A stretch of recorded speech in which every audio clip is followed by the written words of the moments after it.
네, 시청자 여러분 안녕하셨습니까? 오늘의 신통방통 시작하겠습니다. 어젯밤 정말 충격적인 교통사고가 서울 도심 한복판에서 있었습니다. 이 스튜디오에서 멀지 않은 곳에 있습니다. 저도 점심 식사 때 늘 자주 다니던 길에서 일어난 교통사고인데요.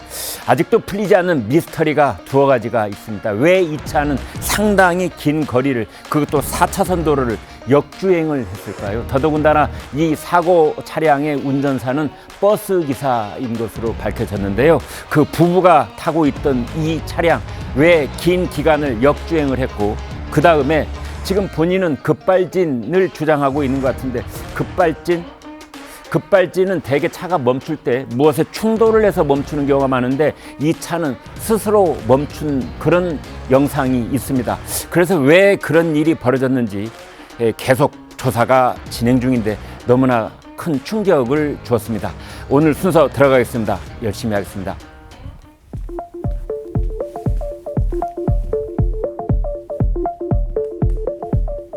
네, 중앙일보 60대 운전자 인도 돌진 9명 사망, 그리고 4명이 부상을 입었습니다. 서울시청 역서 운전자 급발진 주장, 목격자 차가 역주행하다 인도를 덮쳤다. 이제 이런 지금 목격담이 쏟아지고 있습니다. 다음 보겠습니다. 동아일보 우리 군이 6년 만에 연천, 화천 등에서 최전방에서 북 장사정포를 겨냥한 타격 훈련을 했습니다. 이 지도를 한번 잠깐 보시죠. 경기도 파주에 있는 스토리 사격장, 주한 미군 사격장입니다. 그 다음에 연천에 있는 적거리 사격장, 그 다음에 화천에 있는 칠성 사격장. 이제 이렇게 우리가 최전방에서 사격 훈련을 한다, 이런 뜻입니다. 이달 중순까지 기갑부대 기동 훈련도 합니다. 동부전선에서 육군, 해군 사격 훈련 예정돼 있습니다. 지상, 해상 전 지역에서 대비 태세를 강화하고 있습니다. 다음 보겠습니다. 조선일보 마크롱 당에 13%포인트 앞서 지금 프랑스가 총선을 치르고 있지요. 이제 거기에서 과반도 가능하다. 어떤 당이 그 프롱 나시오날이라고 그래서요. 랠리, 그 국민연합, 내셔널 랠리, 영어로 치면은요. 네, 그렇게 된 당이, 제가 아까 말씀드린 건 그 당의 예전 명칭입니다. 국민전선 이렇게 되어 있었는데, 지금은 아상블루망 나시오날에서 국민연합 이렇게 당명을 바꿨는데, 아무튼 그 당이 지금 집권당의 13%포인트나 앞서서 그 당이 단독으로 의회 과반을 차지할 가능성이 지금 대두돼 있습니다. 프랑스는 결선 투표가 있기 때문에 지난 주말에 있었던, 일요일에 있었던 그 투표 결과에 따라서 1차 투표에서 과반을 얻지 못했던 선거구는 이제 투표를 한 번 더 해야 됩니다. 그랬을 때 최종적으로 어떤 결과가 나올지 이제 이런 겁니다. 이 당이, 국민연합이라는 이 당이 또 1위를 할 때는 원내 최대 정당이 된다.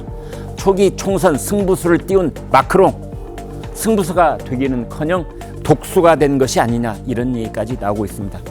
이 RN이라는 이 RN 연합, 이게 라상블르망 나시오날 해서 국민연합 이렇게 번역을 할 수가 있는데요. 33% 1차 투표 득표율이 그렇습니다. 신인민전선, 인민이란 말로 번역을 했는데요. 우리는 인민 그러면 좀 민감한 단어인데요. 이데올로기적으로 그렇다는 뜻입니다.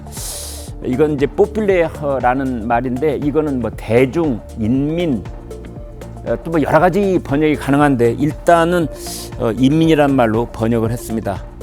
신인민전선 28%, 그 다음에 이제 이게 집권당인데 앙상블, 르네상스 뭐 이런 당들인데, 여기 지금 20% 이렇게 돼 있습니다.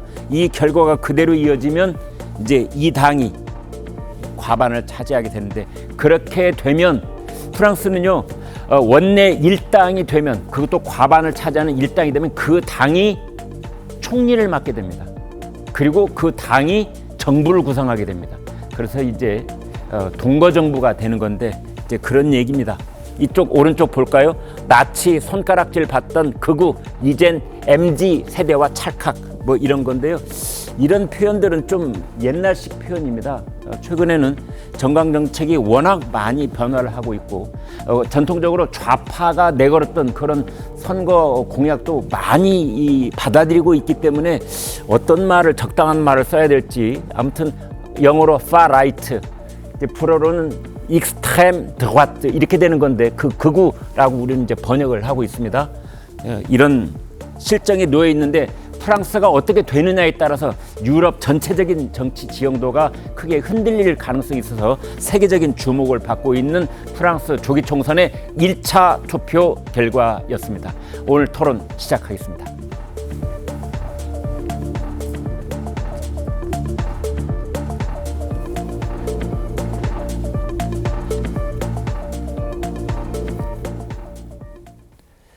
네, 어젯밤에 정말 충격이었습니다. 제가 시내에도 나와 봤는데요. 아주 서울 시내 일대가 큰 혼잡을 빚었는데 그거에 앞서서 어제 날벼락 같은 불의 사고로 유명을 달리하신 사망자 분들 명복을 빌면서 그다음에 지금 이제 부상자도 서너 분 계시는 걸로 그렇게 되어 있습니다. 정말 날벼락 이런 날벼락이 없죠. 단일 교통사고로는 이례적으로 서울 한복판입니다. 여기가 서울시청 바로 앞이니까요. 9명이 숨지고 4명 다치는 대형 교통사고입니다. 근데 사고 유발 차량은 딱 승용차 한 대였습니다. 사고 당시 무슨 일이 있었는지 사고 상황, 원인 이것과 관련해서 전문가 저희가 전화로 연결했습니다. 박병일 대표님 나와 계시죠? 네, 안녕하세요. 네, 고속도로가 아닌 그러니까 차량이 크게 속도를 낼 수 있는 곳이 아닌 서울 도심 한복판에서 13명의 사상자가 발생하는 교통사고가 일어났는데요. 왜 이렇게 인명피해가 많이 나온 거죠? 아무래도 차량이 인도 쪽으로 안 오고, 차량이 인도 쪽으로 상점과 사람들이 많이 있는 지역으로 빠르게 돌진하다 보니까 사람들이 피할 수 있는 여력과 시간이 부족했다, 이렇게 볼 수 있겠습니다. 네. 그런데 우리나라 말고 다른 나라에 이렇게 차량으로 인한 인명피해가 나는 사건을 보면 말이죠. 대개 운전사가 의도적으로 그렇게 한 테러 사건이 있었습니다만 이번 경우에는 이제 그런 지금 기미는 전혀 안 보인다 할 수 있겠는데 저희가 정리를 해보니까 대략 2가지 정도 의문이 남습니다. 왜 역주행을 했을까와 그리고 두 번째로는 그 사고 운전자가 주장하는 바 이 급발진 가능성인데요. 그 2가지에 대해서 좀 말씀을 해 주시죠. 사실 자동차가 갑자기 말을 안 들으면 사실 운전자가 당황하다 보니까 어떤 방향을 틀 수밖에 없는 상황이죠. 예를 들어서 이 사람이 직업이 버스 운전사인데 인도로 돌진했다는 거는 자기가 법규를 정말 강하게 위반했다는 거예요. 그런데 그거를 피할 수 없이 그냥 인도로밖에 왔다라면 자동차가 말을 듣지 않았다라는 걸 보는 거죠. 이 사건을 CCTV나 블랙박스 영상을 좀 더 자세히 알아봐야겠지만 정확하게 그래야 더 정확하겠지만 이거는 급발진이거나 아니면 운전자 조작일 수가 있어요. 하지만 사고 당시 목격자들을 얘기 들어오면 굉음이 크게 났고 사고 당시 차가 미친 듯이 여기저기로 추돌한 현장 같은 것들을 보게 됐고 또 급발진으로 일어난 사건일 확률이 꽤나 그렇게 높아요. 그래서 왜냐하면 이 차 같은 경우는 사고 당시 목격자들이 굉음이 나면서 인도로 돌진해가지고 차가 미친 듯이 여기저기 추돌했다라고 하면 운전자 조작이라고 보기는 좀 어렵죠. 그리고 왜 직업이 이 사람은 그냥 일반 사람도 아니고 버스 운전사라면 운전은 아니 베테랑급이거든요.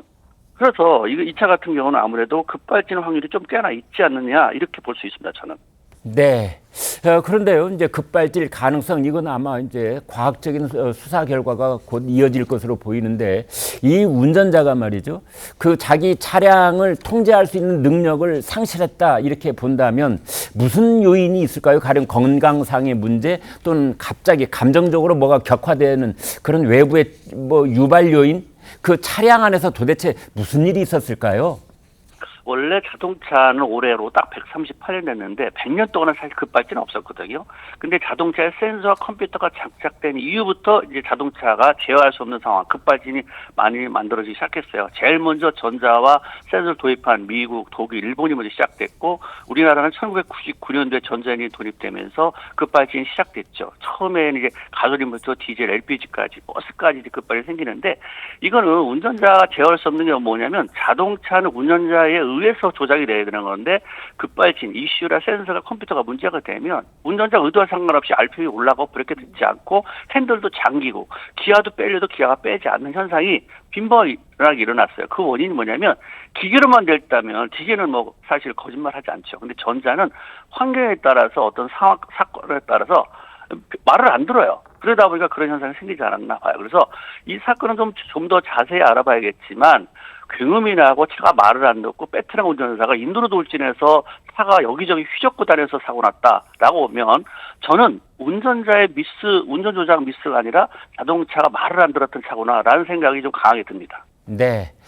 당시의 상황에 대해서 오늘 아침에 여러 신문마다 묘사하는 것이 조금씩 뉘앙스가 다르고 있습니다. 지그재그로 네. 운전을 했다, 여기저기 마구 부딪혔다, 이런 그런 증언이 있는가 하면 또 다른 목격자들은 차가 감속을 하면서 멈추는 경우가 있었다. 그래서 급발진이라고 볼 수 없었다. 이런 목격담이 있는데 이제 후자의 목격담에 대해서는 어떻게 보시는지요? 저는 이렇게 보죠. 원래는 급발진을 강하게 나면 브레이크가 딱딱하면 듣지 않아요. 그래서 바로 그냥 돌진하게 마는데 이 사람은 아무래도 버스 운전자다 보니까 운전 조작에 대해서 뭔가 여러 조치를 했던 것 같아요. 그러다 보니까 어느 순간에 브레이크가 살짝 들었던 것 같아. 그래서 브레이크가 살짝 들어서 차가 멈췄다가 또 갑자기 브레이크 페달 놓고 한쪽으로 피하려다 보니까 또 말을 안 들었던 그런 상황 아닌가 생각이 듭니다. 네, 아무튼 급발진을 포함해서 이 사고의 가장 근본적인 원인이 차량 결함이었느냐 아니면 운전자에게 원인이 있었느냐는 이제 아주 가장 이번 사고를 밝혀내는 가장 핵심적인 사안이면서 또 양쪽의 당사자들이 다 포함되어 있는 아주 민감한 일이기 때문에 저희가 여기서 예단을 내리지는 않겠습니다. 앞으로 수사 결과에 따라서 여기에 대해서 구체적인 내용이 나올 텐데요. 그 마지막으로 저희가 궁금한 것은 이 차가 왜 역주행을 했을까 하는 점입니다. 더 웨스틴 조선 호텔에서 이제 시청이 있는 쪽으로 역주행을 했는데 이 4차선 도로거든요. 상당히 넓은 도로를 그리고 꽤 긴 구간을 역주행을 했는데 역주행의 원인은 뭐라고 보시는지요? 원인은 두 가지로 볼 수 있어요. 하나는 운전 조작을 잘못해서 길을 파악을 못해서 갈 수도 있겠고 방향을 잘못 잡아서 하나는 자동차가 말을 안 듣다 보니까 큰 도로로 나가게 되면 큰 사고로 이어질 것 같아서 아무래도 인도 쪽으로 가게 되면 뭔가 자기가 피할 수 있는 방향을 찾았던 거 아닌가 생각해요. 그래서 이거는 아무래도 CCTV라든가 블랙박스라든가 운전자의 상태 또는 EDR에 들어있는 데이터 같은 걸 종합해보면 알겠지만 운전자가 저는 이제 운전자에 주목하는데 이 운전자가 그냥 운전자도 아니고 버스 운전자라면 아무래도 나름대로의 어떤 사건이 터졌을 때 자기가 어떻게 조치를 해야 된다는 걸 너무 잘 알고 있는 사람이 인도로 돌진했다라는 얘기는 자동차가 말을 듣지 않았던 거 아닌가 하는 생각이 좀 강하게 듭니다. 네, 알겠습니다. 지금까지 박병일 대표였습니다. 말씀 감사합니다. 네, 감사합니다. 네, 지금까지 자동차 전문가가 들려준 얘기는 아무래도 급발진 가능성을 보여주는 영상들이 여기저기 보인 것 아니냐 이런 조심스러운 분석이었는데요. 이것은 일시적이고 조심스러운 그 가능성에 대한 추정일 뿐 지금 정확한 원인은 아직 밝혀지지 않았고 그 내용은 좀 시간이 필요할 것으로 보입니다. 지금부터 영상을 하나 여러분과 함께 보도록 하겠습니다. 지금 보시는 화면이 사고 당시 CCTV 영상인데요. 횡단보도 앞에서 신호를 기다리던 시민들 다소 여유 있다가 갑자기 정말 1초도 안 되는 순식간에 빠른 속도로 차량이 덮치면서 영상에서는 거의 확인이 힘들 정도로 휩쓸고 지나가 버리는 그런 모습입니다. 철제로 된 가드레일이 찌그러진 채 또 통째로 뽑힌 채 바닥에 나뒹굴고 처참한 정도로 부딪힌 그런 모습까지도 있습니다. 자, 이경민 변호사께 다음 질문 이어가 보겠습니다. 목격자가 폭탄이 떨어진 줄 알았다 이런 말까지 했는데 현장이 그만큼 아주 충격적이었던 것 같아요. 맞습니다. 지금 보시면서 아시겠지만 어쨌든 당시에 이제 차량이 빠른 속도로 이제 가기도 했고요. 그리고 인도로 돌진을 하면서 인도에 안전 펜스가 있지 않습니까? 근데 네. 이제 그 펜스가 떨어져 나갈 정도의 충격이었기 때문에 아마 엄청난 소리가 이제 들렸을 것 같고 거기서 나아가서 이제 어쨌든 점포에 또 유리창까지도 파손이 될 정도였다고 하니까 사실은 어마어마한 속도로서 인도까지 진출했던 걸 보면은 이제 그때 당시 소리가 좀 컸다. 그래서 이제 그때 뭐 주변에 있던 목격자들도 들어봤을 때 뭐 전쟁이 난 줄 알았다. 뭐 이렇게까지 생각될 정도로 이제 소리가 컸다고 하니까 당시 사고가 좀 얼마나 처참했는지 좀 유추를 해볼 수 있을 것 같습니다. 네, 이 변호사님 도심에는 이제 지금 방금 말씀 주신 그 안전 펜스, 철제로 된 가드레일 이게 역할을 못 하는 겁니까? 사실은 이제 뭐 그것이 이제 뭐 이렇게까지 비정상적인 방법으로 운행을 해올 것까지 예상을 하지는 못했을 것 같습니다. 네. 그 보통의 경우에 있어서 운전을 했을 때 뭐 도로가에 이제 있을 때 어쨌든 인도에 있는 사람들을 보호하기 위해서 설치를 하는 건데 차가 너무나 좀 비정상적인 방법으로 이제 운행을 했었고요. 그리고 이게 뭐 급발진인지 아니면 뭐 운전자의 과실인지를 판단을 하신다고 하는데 어쨌든 일단은 이 일방통행 도로로 진입하게 된 그 이유에 대해서부터 먼저 좀 확인을 해봐야 될 필요가 있을 것 같거든요. 네. 그 후에 그리고 이제 이것을 뭐 급발진을 방지하기 위해서 어떤 조치를 취했는지 뭐 아까 계속해서 이제 뭐 60세, 68세의 뭐 운전사이기 때문에 이런 부분에 있어서는 조작을 어쨌든 잘 할 수 있었을 텐데 조작이 안 된 걸 보면 이게 어쨌든 급발진에 조금 가능성이 있다라는 취지로도 들리기는 하는데 근데 그렇다 하면은 어쨌든 그 급발진을 피하기 위해서 어쨌든 뭐 무슨 이제 운전을 조작을 하려고 하는 그런 모습도 보였을 것 같고 네. 브레이크 등도 이제 중간중간 계속해서 들어왔을 수도 있을 것 같거든요. 그래서 네. 그런 부분들까지 좀 종합을 해서 이게 과연 정말 운전 미숙인지 아니면 뭐 차량이 이제 결함이 있었던 것인지 이런 부분을 좀 판단을 해봐야 될 것 같습니다. 그러니까 브레이크 등 말씀을 해주셨는데 브레이크 등이 들어온 것이 영상에 잡혔다면 이제 차량을 멈추기 위한 조작을 했을 거고 그것이 일단 등이 돌았다는 건 일정 부분 기능을 했다. 이제 그런 뜻이 될 수 있을 텐데요. 네네. 그 다음에 급발진이라는 것은 가속 페달이 운전자의 의지와는 전혀 관계없이 스스로 이제 뭔가 작동을 했다 이런 뜻 아니겠습니까? 맞습니다. 그럴 경우에 핸들까지도 마비가 되는지요. 근데 너무나 이제 속도가 이제 급격하게 팍 이렇게 이제 올라가게 되면 핸들을 조작하기가 쉽지는 않을 것 같긴 하거든요. 네. 근데 어쨌든 그렇다 하더라도 이제 그 브레이크 등을 계속해서 받는 듯한 노력을 이제 보여주면 그러면 이제 어쨌든 이제 운전자 입장에서도 최대한 그걸 방지하기 위한 주의임을 다했다 이렇게 볼 수도 있지만 근데 그런 것도 없이 그냥 다짜고짜 이제 차량이 이제 급격하게 속도를 높여가지고 이제 인도 쪽으로 돌진하는 그런 모습이었다면 그럼 그거는 이제 좀 운전 미숙 쪽에 가깝지 않나 좀 이렇게 판단을 해야 될 것 같습니다. 이런 경우에 어떤 분들은 또 이런 얘기를 해요. 차량을 이제 그런 이제 갑작스러운 저런 상황이 닥치면은 차량의 몸체를 어느 다른 건물이나 가드레일에 이렇게 문질러서 그 마찰력이라고 하죠. 그걸로 멈춰 세울 수도 있는데 저 정도 운전사라면 그런 능력이 있지 않았을까라는 얘기도 하던데요. 그렇습니다. 이게 어쨌든 이제 급가속이었다라고 하더라도 이제 그런 식으로 이제 주변에 있는 물체를 이용해서 이제 설 수도 있었는데 근데 여기서 조금 이제 시민들이 좀 이상하다라고 생각되는 부분은 횡단보도 거의 끝 마무리쯤 가서는 이제 본인이 멈춰서는 그런 모습을 보였거든요. 네. 그래서 그런 부분들은 또 보면은 조작이 가능했는데 그 이전에는 왜 조작을 이렇게 못했을까 또 그런 부분도 또 의심을 자아내는 부분이라서 조금 만약에 정말로 버스 운전사로서 이제 그런 경력이 많았다라고 한다면 말씀하셨던 것처럼 주변의 지형 지물을 이용해서 이제 멈춰 설 수도 있지 않았나 좀 이렇게 생각이 돼서 뭐 이런 부분은 수사를 통해서 조금 더 밝혀져야 될 것 같습니다. 네.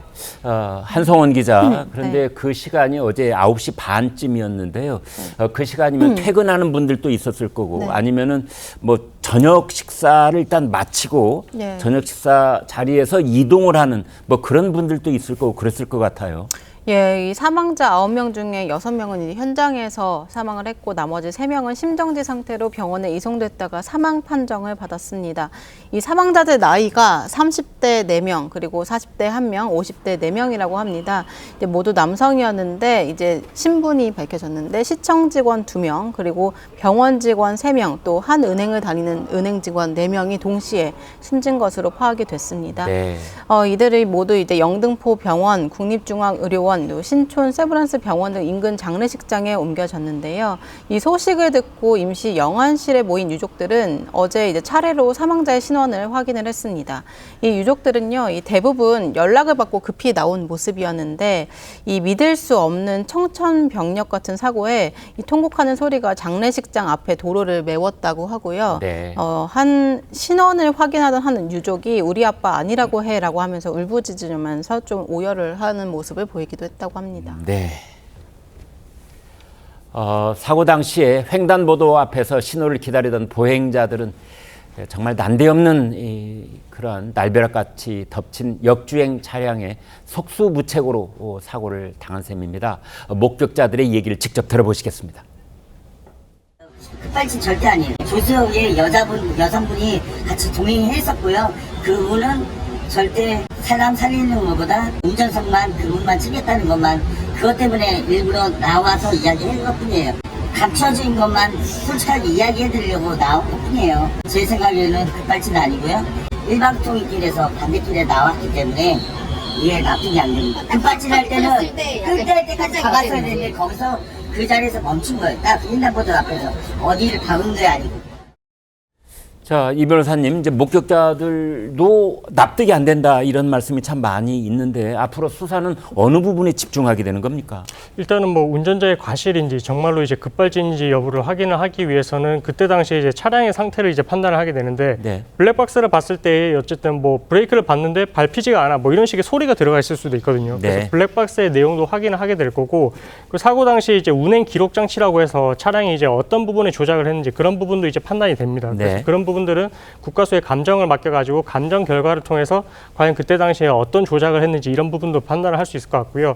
그리고 지금 말씀하신 이제 목격자들의 진술 같은 경우는 이게 보통의 사고에 있어서는 뭐 이제 좀 변두리에서 발생하는 경우가 많아가지고 이제 그런 부분들이 진술이 얻기 마련인데 사고가 너무 충격적인 건 우리 이제 서울 시내 한복판에서 이제 발생했기 때문에 목격자들이 또 많았다라는 부분이거든요. 네. 그랬기 때문에 목격자들이 뭐 입을 모아서 이것이 뭐 급발진이라 보기는 좀 어려워 보인다라고 하는 부분도 있기 때문에 그런 부분의 진술도 좀 무시하지는 못할 것 같아서 전반적인 이런 내용들의 증거들을 종합해서 이제 운전자의 과실이 있는지 여부를 판단하게 될 것 같습니다. 네. 전전 변호사께요. 자, 이런 사고가 이제 뭐 어마어마한 인명피해를 낸 건데요.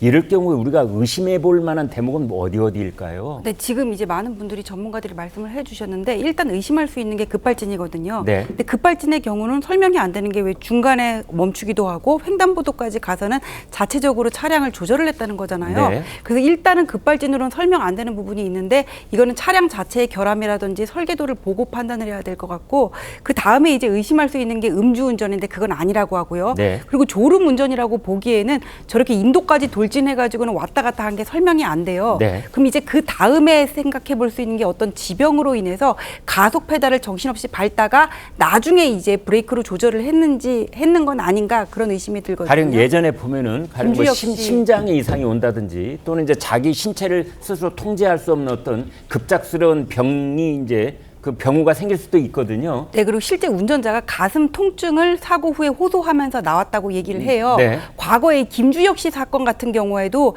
이게 어떤 지병으로 인해서 가속 페달을 밟은 게 아니냐 또 이런 의심이 나왔었는데 네, 김주혁 씨는 지금 이제 말씀하시는 건 10년 전에 탤런트 예. 배우였던 김주혁 씨의 서울 도심에서 일어났던 그 차량 사고를 말씀하시는 그분이 건데. 이제 삼성동 대로를 지나다가 갑자기 인도로 돌진해가지고 그랬죠. 화단을 들이받고 사망했던 사건인데 네. 그때도 그런 의심이 있었는데 이미 사망을 하셨기 때문에 원인 규명이 제대로 안 됐거든요. 네. 근데 이번에는 이제 저분이 나중에 만약에 가속 페달을 정신없이 밟고 나중에 브레이크를 밟고 평소에 어떤 지병이 있고 먹던 약이 있었으면은 네. 그로 인해서 어떤 이렇게 정신없이 페달을 밟았을 가능성이 있는데 그거는 블랙박스로 다 드러날 수 있을 것 같기 때문에 일단은 그 부분을 들여다봐야 될 것 같습니다. 급발진, 그다음에 어떤 지병으로 인해서 운전 조작을 오작동했을 가능성 두 가지로 정리될 수 있을 것 같아요. 네.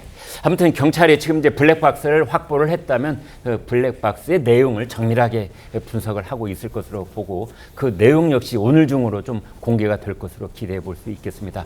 차재원 교수께요. 예. 자, 그런데 운전자가 이제 68세다 이렇게 돼서 적성 검사를 언제 했느냐 뭐 이런 얘기도 또 나오고 있습니다. 그리고 앞으로 이제 우리 그 운전자들의 나이가 점점 많아지는데 여기에 대한 대비책은 돼 있느냐 이런 지적도 있어요. 사실 바로 그 때문에 우리 사회의 그 사회적 고민이 상당히 커지고 있는 상황입니다. 일단 현행법상으로는 65세 이하는 그러니까 면허 적성 검사를 10년 단위로 하거든요. 네. 그런데 65세 이상은 5년마다 하고요. 아, 그리고 예. 또 75세 이상은 3년마다 하도록 지금 규정이 되어 있습니다. 네. 그럼에도 불구하고 고령 운전자에 의한 사고가 지금 계속적으로 발생하고 있기 때문에 여기에 대한 대책으로 해서 조건부 면허 제도를 도입해야 되는 것이 아닐까라는 이야기들이 지금 나오고 있습니다. 그래서 네. 운전 능력이 저하될 수 있는 고위험군 같은 경우에는 야간 운전이라든지 고속도로 운전이라든지 네. 이런 걸 금지를 시키고 그리고 속도 제한을 두자는 이야기까지 나오고 있습니다만 과연 100세 시대에 이러한 조치가 맞느냐? 네. 그것도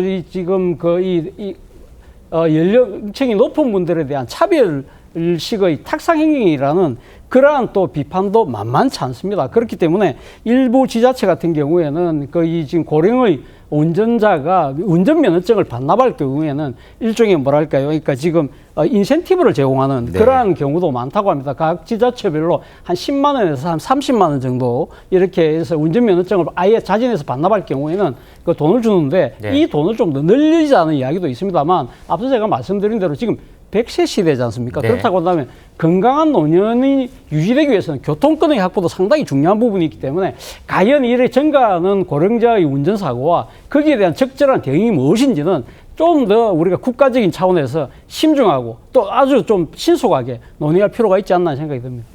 네, 신통방통 다음 주제로 넘어가겠습니다.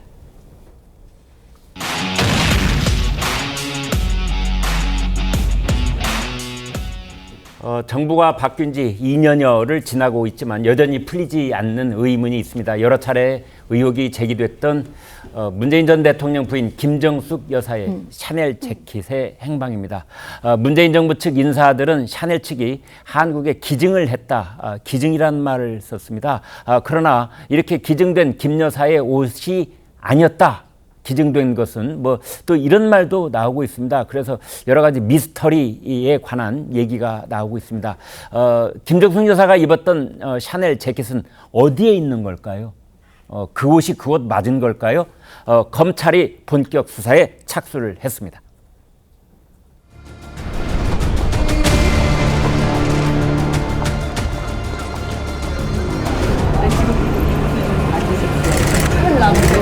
샤넬에서 한국에서 3년 전에 전시회를 했습니다. 이게 저희 나라 한글입니다.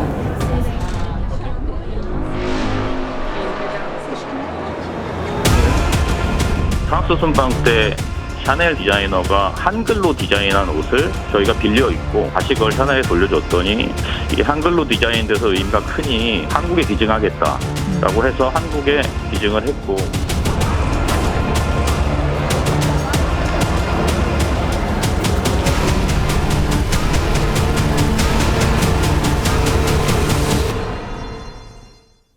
자, 여러분 저희 보도 내용 중에 이제 대여라는 말과 기증이라는 말이 섞여 있을 겁니다.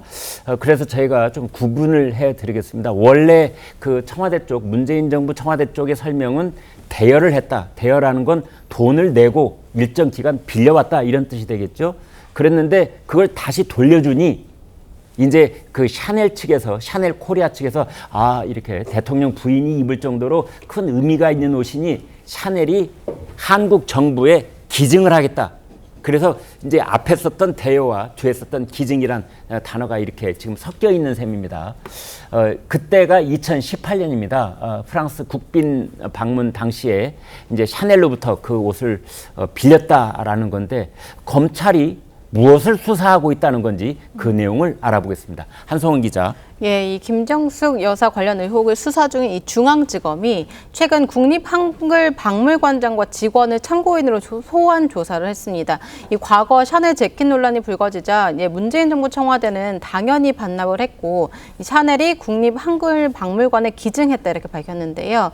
하지만 기증한 재킷이 김 여사가 입었던 옷과 다르다는 지적이 제기가 됐습니다. 그러자 샤넬 코리아는 별도 재킷을 제작해서 기증했다면서 김 여사가 입은 자켓은 이 샤넬 본사에 보관 중이다 이렇게 해명을 했었는데 그래도 의혹은 계속 이제 이어져 왔습니다. 이 검찰은 박물관 관계자들을 상대로요, 이 옷을 기증받고 이 대여받은 과정 등을 자세히 조사한 것으로 알려졌는데요. 과연 이 묘연했던 샤넬 재킷의 행방이 밝혀질지 이 검찰 수사에 주목되고 있습니다. 네, 전 변호사님. 그러니까 요점은 이러는 것 같아요. 옷이 한 벌이 아니라 두 벌이다라는 점은 이제 확인이 된 거고, 그다음에 김정숙 여사가 몸에 걸쳤던 옷은 어디로 갔느냐? 그게 한국에 있느냐, 프랑스에 있느냐, 뭐 이런 점인 것 같고, 이게 뉴스가 되는 거는 이제 검찰이 국립한글박물관 직원들을 소환을 해서 조사를 했다는 점 아닙니까? 무엇을 물어본 겁니까? 근데 지금 말씀하신 것처럼 옷이 두 개라는 거는 이미 판명이 된 거잖아요. 그래서 한국 국립박물관장 직원하고 그 관장을 불러가지고 물어보는 거는 사실 별 의미가 없어요. 아, 그렇습니까? 이 사람들은 21년에 그냥 샤넬이 기증하는 옷을 받은 거란 말이에요. 예. 그러면 기증을 누구로부터 받았는지, 언제 받았는지, 기증의 이유는 뭐라고 했는지 이런 것들을 물어볼 수는 있지만 우리가 궁금한 거는 당시에 김정숙 여사가 2018년 10월에 프랑스 국빈 방문을 가면서 아주 멋들어진 샤넬 자켓 한 1,000만 원은 하거든요. 1,000만 원 넘을 거예요. 저 정도 네. 길이는. 네. 그런 거를 입고 갔었단 말이에요. 네. 갔는데 그 옷 어디 갔냐고 하니까 그 청와대에서 당시에 뭐라 그랬냐면은 우리가 반납을 했더니 그쪽에서 저 인천공항에다 한글박물관에다가 기증을 했다. 샤넬에서 인천공항에 전시돼 있으니까 가서 봐라 이랬거든요. 네. 그래서 조선일보 기자들이 맹렬하게 거기 찾아가지고 봤더니 옷이 다르다는 것을 발견을 했어요. 네. 그래서 샤넬 코리아에다 물어봤더니 그 옷이랑 다르다. 받은 거는 우리가 보관하고 있고 우리는 별도로 제작해서 기증했다 얘기를 하는데 네. 여기서 의문이 들죠. 아니 받은 거를 그냥 기증을 하면 되지 왜 이거를 보관하고 또 별도로 만들어가지고 비싼 옷을 기증을 하냐고요. 의문이 네. 들지 않아요? 그래서 여기서 확실한 거는 샤넬 본사에 그 옷이 있는지를 확인하는 거예요. 뭐 압수수색을 하든지 어렵겠지만 네. 아니면 샤넬 본사 측에다가 뭐 공문을 보내가지고 물어보든지. 네. 근데 우리가 여기서 합리적으로 의심할 수 있는 거는 패션업계 관계자들의 말에 의하면은 이렇게 체형이 아담한 네. 뭐 방송인 여성 방송인들이 입는 옷은 뒤에를 뭐 이렇게 호치켓으로 찍거나 해서 방송용으로 입고 돌려줬다가 다시 이렇게 재활용할 수가 있지만은 체형이 그렇지가 않은 예를 들어서 뭐 저나 뭐 김정숙 여사 같이 그렇지 않은 사람들의 경우에는 네. 옷을 따로 제작을 해야지 그렇게 반납하고 재활용하는 게 어렵다는 거예요. 그래서 네. 굳이 반납한 옷을 보관하고 있을 필요도 없다 그러니까는 네. 이거는 상식적인 판단이거든요. 어쨌거나 뭐 실제로 보관하고 있는지는 샤넬 본사 쪽에 물어보는 방법밖에 없을 것 같습니다. 그런데 샤넬 본사 쪽 또는 샤넬 코리아 한국에 있는 이제 그런 회사들의 입장에서 봤을 때 검찰이 하는 일이나 또 이게 정쟁화될 가능성 있는 일에 대해서 굳이 뭐 개입을 하려고 할까요? 개입 안 하려고 그럴 것 같아요. 네. 그래서 정확한 거는 양산에 지금 옷을 보관하고 계실 거 아니에요. 김정숙 네. 여사가 그 안을 들여다보거나 아니면 샤넬 본사를 들여다보는데 네. 두 가지 다 쉽지 않을 것 같습니다. 어려운 말씀을 해주셨는데 글쎄요 그렇게 해결이 될 수 있을지 이제 여러 가지가 지금 궁금증은 많은데 해결할 수 있는 뚜렷한 방법은 생각이 잘 나지 않는 그런 측면이 있습니다. 성치은 의장께 여쭤보겠습니다. 자 그런데 이제 이 옷을 처음에 빌렸을 때 어떤 돈으로 이 옷을 빌렸느냐 이제 이 점인데요. 그때 뭐 특수 활동비로 빌렸다 이런 얘기가 있는데 어느 쪽입니까? 저는 알 수 없죠. 근데 말씀드리고 싶은 것은 이거의 의혹이 지금 계속 사실 있지 않았습니까? 네. 2022년부터 있었고 2022년 그 이전부터 있었나요? 근데 네. 2022년에 국정원이 내사를 했었습니다. 이거 네. 관련돼서 특활비가 사용되었다는 오용되었다는 의혹이 있었기 때문에 근데 국정원이 내사를 하던 도중에 종결했던 이유가 사실 특활비는 추적이 어렵습니다. 네. 우리가 모두 알고 있다시피 특활비라는 것 자체가 뭔가 규제를 받지 않고 자유롭게 국정 운영을 하는 과정 속에서 각 기관들이 쓸 수 있도록 배정된 금액이기 때문에 추적이 어렵기 때문에 사실 하다가 종결했거든요. 네. 그렇기 때문에 이 특활비의 특수성, 과연 이것을 우리가 저는 점차적으로 특활비란 것도 투명화시키면서 점점 사라져야 된다고 주장을 하는 쪽이지만 아직까지 지금까지 쓰였던 특활비에 대해서는 어떻게 할 것인가. 사실 이게 진보 보수할 것이 다 섞여 있지 않습니까? 이것도 김정숙 여사가 관련된 것도 있지만 지금 현직 대통령인 윤석열 대통령도 검찰총장 시절에 썼던 그 특활비와 관련돼서 또 지금의 한동훈 후보도 그 법무부 장관 시절 썼던 특활비 관련돼서도 숱한 의혹들이 있거든요. 네. 근데 이 모든 걸 다 밝힐 수가 있는 것인가 과연 네. 이 특활비란 목적을 벗어나서 그래서 만약에 이거에 대해서 물론 정보공개 청구 국민들이 정보공개 청구를 통해서 이걸 받아내는 경우도 있지 않습니까? 네. 그런 것이 아니라 이렇게 정쟁에 의해서 뭔가 밝혀졌을 경우 아마 민주당도 만약에 이게 밝혀지잖아요. 그러면은 아마 제가 말씀드린 숱한 이 보수 진영에서 쓴 특활비에 대해서 공개하라 이런 요구들을 할 겁니다. 그렇게 되면은 아마 이게 정말 정쟁이 너무 심화될 것 같기 때문에 이 문제를 과연 이게 특활비를 공개하는 뭐 이쪽으로 가야 될 것인지 아니면 지금 검찰이 수사를 하고 있다고 하니 검찰이 할 수 있는 수사 선상에서 할 수 있는 최대한 의혹을 밝혀내고 저는 샤넬 본사가 좀 협조해줬으면 좋겠어요. 일단 그거를 통해서 네. 뭔가 일단 1차적인 걸 해결하고 특활비 부분은 정치적으로 좀 해결하고 이런 두 가지 투트랙이 좀 함께 이루어졌으면 좋겠다는 말씀드립니다. 네, 저희가 지금 이제 영상으로 계속 보여드리고 있는 저 옷은 말이죠. 국립 한글박물관에 있는 옷입니다. 저 옷은 김정숙 여사가 몸에 입었던 옷이 아닙니다. 그런데 김정숙 여사가 실제로 입었던 옷과 그다음에 이제 기증받았다는 국립 한글박물관에 있는 옷, 두 옷을 사진을 딱 이렇게 한 곳에 모아놓으면요, 그냥 저희 같은 사람이 봐도 이건 다른 옷이구나 금세 알 수 있습니다. 비슷해 보이지만 다른 옷이신 겁니다. 네, 김정숙 여사를 둘러싼 의혹은 이뿐만이 아닙니다. 의상뿐만 아니라 외유성 출장 논란까지 여전히 의문이 풀리지 않고 있는데요. 이를 두고 어제 운영위원회에서 역대 대통령의 부인 중 부동의 1위, 해외 출장이, 해외 여행이 부동의 1위라는 발언이 나왔습니다. 무엇 때문에 1위라는 걸까요? 그 목소리와 함께 최근 김정숙 여사에게 피소된 국민의힘 배현진 의원의 목소리까지 이어서 들어보시겠습니다. 이 문재인 정부 때 김정숙 여사 말이죠. 이분은 보니까 행사 때마다 새로운 의상을 입고 나오고 공개된 사진에서만 보니까 최소 178벌의 옷이 있어요. 이 김정숙 여사 옷 이거 지금 누구 돈을 했으면 이거 좀 국고에 기속돼 있나요? 김정숙 여사가 보니까 이 혈세 낭비의 활용 정정, 이 묻지마 해외여행 이 뭐 논란이 많았죠, 그죠? 해외로 나간 횟수를 보니까 무려 48회입니다. 역대 대통령 부인 중에 아마 부동의 1위죠.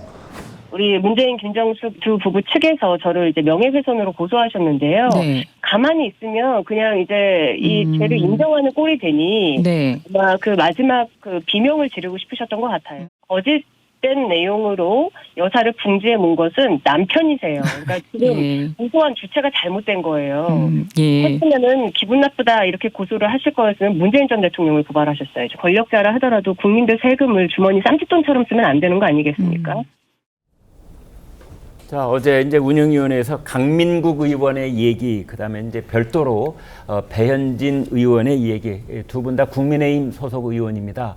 그런데 그 앞서 이제 강민국 의원이 했던 얘기는 이제 김정숙 여사의 해외 출장 또는 여행, 해외 나갔던 횟수 이제 48회다. 또 입고 있었던 옷 178벌의 옷, 이제 이게 어디에서 어떻게 이 옷을 이제 구입을 했느냐 이런 등등의 얘기가 나왔는데 차 교수님, 예. 저에게는 이미 다 알려진 내용인데 어제 갑자기 나온 이유는 뭡니까? 아무래도 어제 국회 운영위가 민주당이 지금 현재 운영위원장이고요. 네. 그리고 지금 사실 민주당이 운영위를 갖고 간 이유 중에 하나는 그러니까 지금 이 소관 지금 그 부처 중에 하나가 대통령실이잖아요. 네. 그렇기 때문에 민주당이 강하게 이 대통령실을 압박하기 위한 하나의 목적으로 어제 또 의사 일정을 잡았다. 예. 판단을 했던 것 같아요. 실제 민주당이 어제 운영위 과정에서 김건희 여사와 관련된 여러 가지 질문들을 했거든요. 네. 예를 들면 명품백이 지금 어떻게 언제 어디서 어떻게 지금 보관이 되어 있느냐 이런 부분들에 대한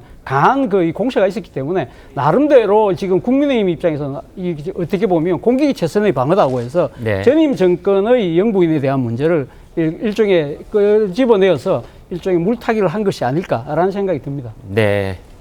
자, 이런 상황 속에서 이제 김정숙 여사에게 명예훼손 혐의로 고소를 당한 배현진 의원의 반박이 있었는데요. 배현진 의원은 이제 마지막 비명을 지르고 싶었던 것이 아니냐 얘기까지 했습니다. 김민수 대변인, 배현진 의원은 지금 이제 김정숙 여사하고 앞으로 이처럼 법정 다툼이 벌어진다면 법정까지 갈지는 모르겠습니다만 어떤 전략이라고 봐야 됩니까? 뭐 전략도 필요 없지 않을까 싶어요. 그러니까 이건 역시도 지금 김정숙 여사의 지금 자승자박이고 자충수다라고 보여집니다. 아, 예. 예를 들어서 지금 그 배현진 의원이 타지말 건이나 그 기타 외유성 출장으로 굉장히 많은 의혹을 제시하긴 했어요. 예. 제기하긴 했어요. 근데 그 이 중에서 지금 뭐 사실 아닌 게 있습니까? 이게 어떤 부분이 명예훼손인지를 잘 모르겠어요. 보면은 대통령 전용기를 탔다. 이거 사실 아닙니까? 예, 기내식비 4끼에 6,292만 원 들었다. 이거 사실 아닌가요? 네. 그리고 나라 돈을 관광 비용에 물 쓰듯이 썼다. 이거 사실 아닌가요? 네. 그러면 지금 아마도 김정숙 여사가 이야기하고 싶은 것은 사실 적시에 의한 명예훼손 같아요. 네. 그럼 대한민국 형법은 사실이든 거짓이든 간에 이 사람의 명예를 훼손시켰다라고 하면 이걸 형사상으로 죄가 있다라고 보는 거거든요. 네. 근데 이거에 대해서요. 위법성 조각 사유가 있습니다. 아, 예. 네. 이게 죄로 인정받지 않는 위법성 조각 사유가 있는데 이것은 모두가 다 사실이고 이게 공공의 이익을 위해서 발언했을 때는 위법성 조각이 발생을 합니다. 네. 근데 지금 배현진 의원은요, 제가 봤었을 때 모두 사실을 이야기했고요. 네. 네, 그리고 이게 공공의 이익과 당연히 연결되지 않겠습니까? 네. 지금 당시에 영부인이 나라 돈을 저렇게 만약에 사적인 용도로 썼다라고 하면 네. 네 끼의 기내식비 6,292만을 썼다라고 하면 이런 거 국민들께서 당연히 아셔야죠. 제가 봤었을 때 이게 판결이 끝까지 간다라고 하면 결국 무죄가 나올 것으로 추정되는데 네. 이 지금 고소행위가 배현진 의원의 무죄로 확정이 된다라고 하면 이것은 더 큰 자충수를 둔 셈뿐이 안 될 것이다라는 말씀을 좀 드리고 싶고요. 예. 조금 더 해도 될까요? 네. 지금 48회 영부인으로서는 외국을 가장 많이 나갔다라고 합니다. 네. 제가 봤었을 때 많이 나갔냐 적게 나갔냐 중요하지 않아요. 국익을 위해서 100번인들 못 나가겠습니까? 네. 200번인들 못 나가겠습니까? 근데 이때까지 대통령들의 영부인들은요, 통상 외국을 나가서 대통령과 따로 있는 시간에 외국에 거주하는 한국인들을 만나서 위로하는 데 시간을 주로 보내셨습니다. 네. 근데요, 제가 이거 너무 많아서 좀 적어왔어요. 여기에 지금 김정숙 여사 같은 경우는 틈만 나면은 미술관, 박물관 또는 해외 명승지를 찾았는데요. 이거 제가 방송 시간 다 될까 봐 읽지도 못하겠습니다. 유네스코 세계유산을 중심으로 해서요, 앙코르와트, 타지마할, 루브르 박물관, 성 베르도 대성당, 콜로세움, 피라미드, 후마윤 묘지, 프라하성, 호이안, 베르겐, 몽크 미술관, 소나 왕비의 미술 마국관, 그리그의 집, 피오르, 대족 석각, 성 바실리 성당. 지금 제가 이거 반뿐이 안 읽었습니다. 상대국이 와달라고 그래서 어쩔 수 없이 갔다 이런 해명도 있었잖아요. 중요한 것은요, 상대국이 와서 가도 되죠. 그리고 영부인 나갈 수 있습니다. 근데 나가도 되는데 대통령과 따로 있는 시간들에요, 현지의 국민들을 격려하고 위로하고 다독이는 것이 영부인의 역할이어야죠. 네. 지금 이렇게 정말로 주요 관광지, 누가 봐도 관광지인 곳들을 이렇게 많이 다녔다라고 하면 이것은 당연히 의심의 눈초리로 봐야 되는 것이고, 조사가 필요하다면 조사, 이걸로도 안 된다라고 하면 정말 이런 사건이야말로 특검 가야 되지 않겠습니까? 네, 이게 조사가 안 된다라고 하면은 특검 가야죠. 이런 건을 특검 가는 겁니다. 네, 김 대변인께서 말씀 중에 그 김정숙 여사가 이제 배현진 의원한테 고소를 했다는 명예훼손, 이게 사실 적시인지 아니지와 관계없이 조사가 필요하다 했는데, 배현진 의원이 그 고소장을 이제 받으셨을 거 아닙니까? 거기에 보면은 고소장에는 대개 그 이유가 좀 구체적으로 적시되지 않나요? 배현진 의원이 그 고소장을 좀 공개하면 좋을 텐데요. 고소장이에요. 실제로 고소장 자체가 날라오면 제가 봤었을 때 그 내용이 아주 상세하지 않을 거예요. 아, 예. 그러니까 어떤 발언에 대해서 명예가 훼손죄로 고소한다 정도의 내용이 적혀 있을 거라고 발언에 판단됩니다. 대해서 네, 발언 그 고소 정도에 대해서. 이유가 좀 적혀 있지 않을까요? 뭐 명예훼손이라고 적시했으니까요. 명예훼손을 당했다라고 생각하는 것 같아요. 근데 제가 봤을 때 이 말 한마디만 더 드릴게요. 네. 배현진 의원이 김정숙 여사를 명예훼손한 것이 아니라요, 김정숙 여사의 행동이 대한민국 영부인의 명예훼손을 시켰고 대한민국 국격을 명예훼손시켰다라고 저는 생각합니다. 네. 자, 이런 의견을. 이러면 저도 혹시 고소당하나요? 네. 네. 김민수 대변인께서 이런 의견을 주셨습니다. 그런데 사실은 이제 이 법조계에서 쓰는 말로 특히 검찰 쪽을 향해서 시크릿 캐비넷 이런 말을 합니다. 그 누군가 또는 어떤 분야의 사건에 대해서 검찰의 수사 기록들이 쌓여 있는데 그 캐비넷을 열면 거기서 뭐가 쏟아져 나온다 이런 뜻인데요. 지금 이제 김정숙 여사에 대해서도 그런 이야기가 나오고 있다는 겁니다. 전 변호사님. 네. 그 쌓고 10개 아니라 사실 이런 분들은 미리 해결이 됐어야 되는 건데요. 네. 김정숙 여사뿐만 아니라 이제 문재인 정부 관련해가지고는 울산시장 선거 개입 사건이 이제 지금 발동을 걸고 있다고 해요. 근데 이게 지금 울산시장 선거 개입이 청와대 민정실에서 뭔가 김기현 당시 후보와 관련한 세평들을 수집을 해가지고 서울경찰청에다가 지시를 했고, 이게 울산청으로까지 내려갔다는 건데, 네. 이거에 대해서 지금 유죄 판결을 선고받은 사람이 백원우 비서관까지밖에 없거든요. 네. 근데 어떤 비서관이 윗선의 지시도 없이 자기가 맘대로 해요. 그 윗선은 조국 수석이었고 그 윗선은 또 임종석 비서실장이었고 비서실장의 윗선은 또 대통령이었다는 거잖아요. 네. 그래서 지금 이 정도까지만 되니까는 국민의힘에서 그 검찰 항고를 해가지고는 재기수사 명령이 떨어진 게 올해 1월이에요. 네. 그래서 3월에 국가기록원 압수수색하고 이제 다시 지금 재수사를 하고 있다는 얘기고, 네. 김정숙 여사와 관련해서는 타지마할 관련해서는 이제 이미 지난 정부 때 고발이 들어왔었는데, 지난 정부 때부터 문제가 됐었는데 지금 이제 형사 2부로 넘어갔잖아요. 네. 그래서 지금 김건희 여사 건과 관련해가지고 수사가 진행되는 것처럼 이 건도 지금 진행되고 있다는 거고, 또 하나 그 청와대 직원과의 금전거래 의혹이 계속 튀어나오고 있단 말이에요. 네. 김정숙 여사가 그 딸하고 동거래를 하면서 중간에 제3자를 끼우거나 청와대 직원을 끼우거나 이런 게 있으니까는 또 최근에 지인을 끼워서 5천만 원 넘어간 게 나왔거든요. 2020년에. 네. 그럼 이 돈의 출처가 뭔지 엄마가 딸한테 돈을 보내는데 제3자를 끼운다는 거는 뭔가 출처를 흐리게 하기 위함이잖아요. 네. 그래서 여기에 대한 수사가 진행되고 있다는 거고 또 타이 이스타젯이 있는데 타이 이스타젯 뭐 임명할 수 있어요. 항공 뭐 경험이 전무하다 그렇더라도 그를 임명하는 사람 마음이긴 한데 이게 문제가 뭐냐면은 그 타이 이스타젯 사장 구속된 이상직 의원이지요. 네. 이분이 2018년 3월에 문재인 정부에서 중진공 이사장으로 임명이 됐거든요. 네. 그리고 2020년 총선에서 그 꽂으면 다 되는 그 민주당의 양지에 공천을 받았단 말이에요. 네. 근데 사위를 타이 이스타젯 전무로 임명한 게 있었어요. 네. 근데 이거 둘 사이의 연관관계를 규명하기는 어려운 게 있었는데 얼마 전에 또 이제 조선일보 단독으로 뭐가 나왔었냐면은 그 문다혜 씨가 타이에서 뭔가 거처를 마련하는데 중진국의 직원들이 동원됐다 그런 얘기가 나온 적이 네. 있거든요. 그래서 이 연결고리들을 지금 검찰이 찾고 있는 것으로 보입니다. 네. 네. 또 하나 이제 검찰이 하나만 추가를 하면은 검찰이 수사를 지금 서두르고 있는 것 중에 하나가 문재인 전 대통령의 측근들의 취업 청탁. 이 의혹이 또 불거져 있습니다. 노영민 전 청와대 비서실장이 한 물류회사에 이제 취업을 청탁한 뭐 그런 의혹들이 지금 불거져 있습니다. 신통방통 오늘 아침 신문 중에서 저희가 정치면만 따로 모았는데요. 지금부터 보여드리겠습니다.